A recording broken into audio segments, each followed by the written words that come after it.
Hello అండి. నేను మీ Soujanya. Welcome back to Lasya Harshi YouTube channel. అందరూ ఎలా ఉన్నారు? మేమైతే చాలా బాగున్నాము. ఈరోజు వీడియో ఏంటంటే బెండకాయ ఫ్రై. ఏ ఫంక్షన్‌లోకెళ్ళినా వెజ్ కర్రీస్ ఉన్న దగ్గర ఈ కర్రీ అయితే కంపల్సరీ ఉండాల్సిందే. అందరికీ ఈ కర్రీ అంటే చాలా ఇష్టం కదా!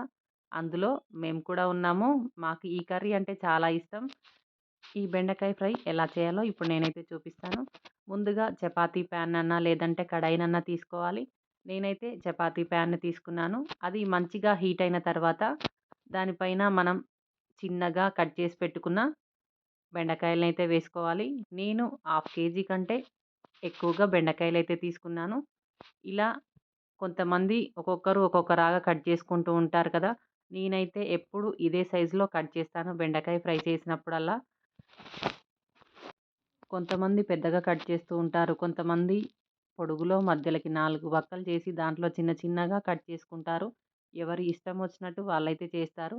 కానీ ఈ విధంగా చేసినట్టయితే కర్రీ అనేది ఇట్లా గంజి గంజిలాగా బంక బంక లేకుండా చాలా బావుంటుంది. ఈ ప్రాసెస్ అయితే అందరూ ఒకసారి ట్రై చేసి చూడండి. ఎలా వచ్చిందో నాకైతే మీ ఫీడ్‌బ్యాక్‌ని నాతో షేర్ చేసుకోండి.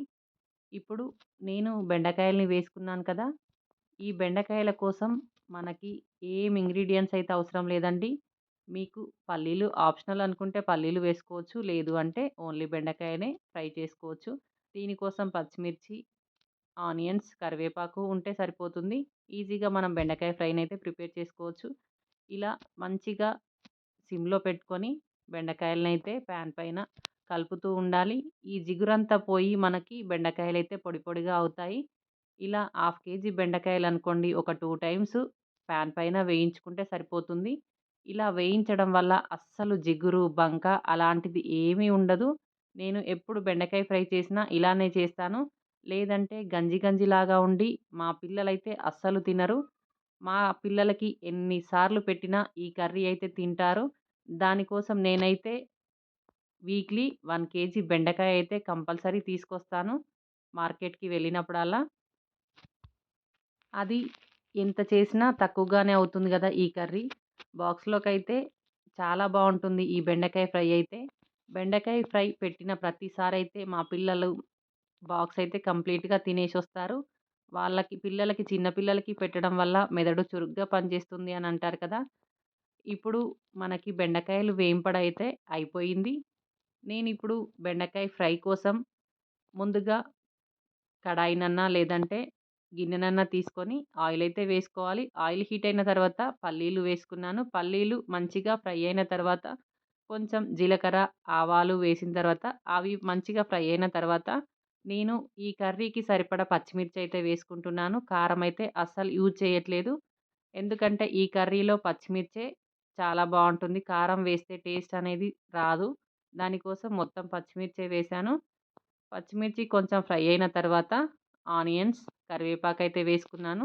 ఇవి కొంచెం తొందరగా ఫ్రై అవ్వడానికి కొంచెం సాల్ట్‌నైతే వేసుకుంటున్నాను. ఈ సాల్ట్ వేయడం వల్ల ఆనియన్స్, పచ్చిమిర్చి తొందరగా మగ్గిపోతాయి. ఇప్పుడు సాల్ట్ వేసిన తర్వాత ఒకసారి బాగా కలుపుకోవాలి. ఇలా ఆనియన్స్, పచ్చిమిర్చి మంచిగా ఫ్రై అయిన తర్వాత మనకి సరిపడా పసుపునైతే వేసుకోవాలి. హాఫ్ టేబుల్ స్పూన్ పసుపునైతే వేసుకున్నాను. పసుపు వేసి ఒకసారి బాగా కలుపుకున్న తర్వాత మనం ముందుగా వేయించి పెట్టుకున్నాం కదా! ఆ బెండకాయలనైతే వేసుకోవాలి. ఇలా బెండకాయలు మొత్తం వేసిన తర్వాత అంతా కలిసేటట్టు ఒకసారి బాగా కలుపుకోవాలి. మనకి బయట వెజ్ కర్రీస్ ఫంక్షన్స్‌లో పెడతారు కదా! అప్పుడు బెండకాయలనైతే డీప్ ఫ్రై చేస్తారు. డీప్ ఫ్రై చేయడం వల్ల ఆయిల్ ఎక్కువగా పడుతుంది అని కొంతమందికి ఇష్టపడరు కదా! దానికోసం ఇలా చేశారంటే చాలా బావుంటుంది. బెండకాయల్ని అంతా కలిపి ఒకసారి మూత పెట్టుకొని మంచిగా ఫ్రై అవ్వనివ్వాలి. ఇలా బెండకాయలు మంచిగా ఫ్రై అయిన తర్వాత మనకి రుచికి సరిపడా సాల్ట్ అయితే వేసుకోవాలి. మనం ముందు కొంచెం సాల్ట్ వేసాం గదా! చూసి సాల్ట్‌నైతే వేసుకోవాలి. ఇలా సాల్ట్‌ని వేసిన తర్వాత కొంచెం కొత్తిమీరను కూడా వేసుకుంటున్నాను.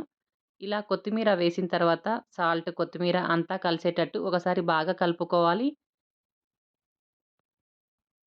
నార్మల్ కర్రీస్‌లో కొత్తిమీర ఉన్నా లేకపోయినా ఈ ఫ్రై కర్రీస్‌లో కొత్తిమీర ఉంటే కొత్తిమీర ఫ్లేవర్ అయితే చాలా బావుంటుంది. టేస్ట్ కూడా ఈ ఫ్రైస్‌లోకి చాలా బావుంటుంది కొత్తిమీర వేయడం వల్ల. ఇప్పుడు మనం అంతా కలిపి ఒకసారి మూత పెట్టుకున్న తర్వాత మనకి మళ్ళీ మూత తీసి చూస్తే మనకి బెండకాయ ఫ్రై అయితే మంచిగా రెడీ అయిపోయింది. ఫైనల్‌గా ఇప్పుడు నేను కొత్తిమీరనైతే వేసుకున్నాను. తర్వాత స్టవ్ అయితే ఆఫ్ చేశాను. బెండకాయ ఫ్రై అయితే రెడీ అయిపోయింది. బెండకాయ ఫ్రై ఎన్ని సార్లు పెట్టినా పిచ్చిగా తింటారు మా పిల్లలు. నేనైతే ఎప్పుడు చేసినా ఇలానే చేస్తూ ఉంటాను. మా వీడియోస్ నచ్చినట్లయితే please like, share and subscribe. ఇప్పుడు ఈ బెండకాయ ఫ్రై అయిపోయిన తర్వాత మా వారి కోసమైతే బాక్స్ అయితే పెడుతున్నాను. ఈ బాక్స్‌లోకి చాలా బావుంటుంది కదా! ఈ కర్రీ అయితే ఎంత పొడి పొడిగా వచ్చిందో చూడండి. మా వీడియోస్ నచ్చినట్లయితే లైక్ చేసి కామెంట్ అయితే చేయండి. ఇలాగే సపోర్ట్ చేస్తూ ఉండండి. Thanks for watching. బాయ్.